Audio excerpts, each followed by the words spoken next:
If your Gmail inbox feels like an endless pile of unread emails, I've got you covered. Today, you're going to learn how to use Gmail filters like a pro, and by the end of this guide, your inbox will practically manage itself. Let's get started. First, log into your Gmail account. At the top of your inbox, you'll see the search bar. On the right side of it, there's a small icon that looks like sliders. This is the Show Search Options button. Click it, and this is where the magic begins. A filter form will appear, and here you can define exactly what kind of emails you want to control.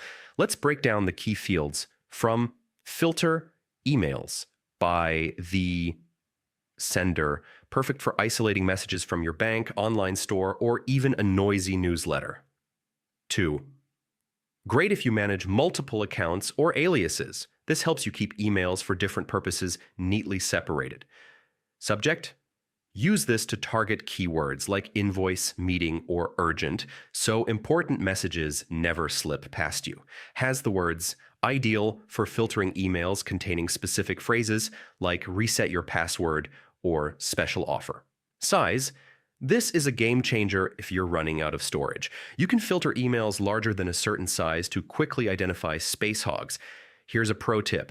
Combine multiple fields for razor-sharp precision. For example, filter emails from your boss with urgent in the subject line and have them highlighted automatically. Once you've filled out the fields, click Create Filter. Now, Gmail will ask what you want to do with those emails. This is where it gets powerful. Skip the inbox and archive them. Apply labels like work, receipts, or family. Forward them to another email address. Automatically delete spam, or even star them for maximum visibility. After choosing your actions, hit Create Filter again, and boom, you've built your custom Gmail filter. But what if you need to tweak it later?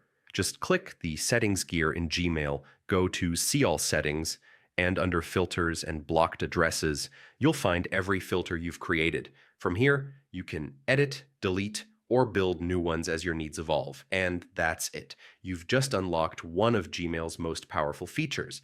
With filters, you're not just reacting to emails anymore. You're in control. If you found this guide helpful, make sure to hit like, subscribe for more productivity hacks, and let me know in the comments what kind of Gmail filters you're going to create first. Thanks for watching, and happy filtering.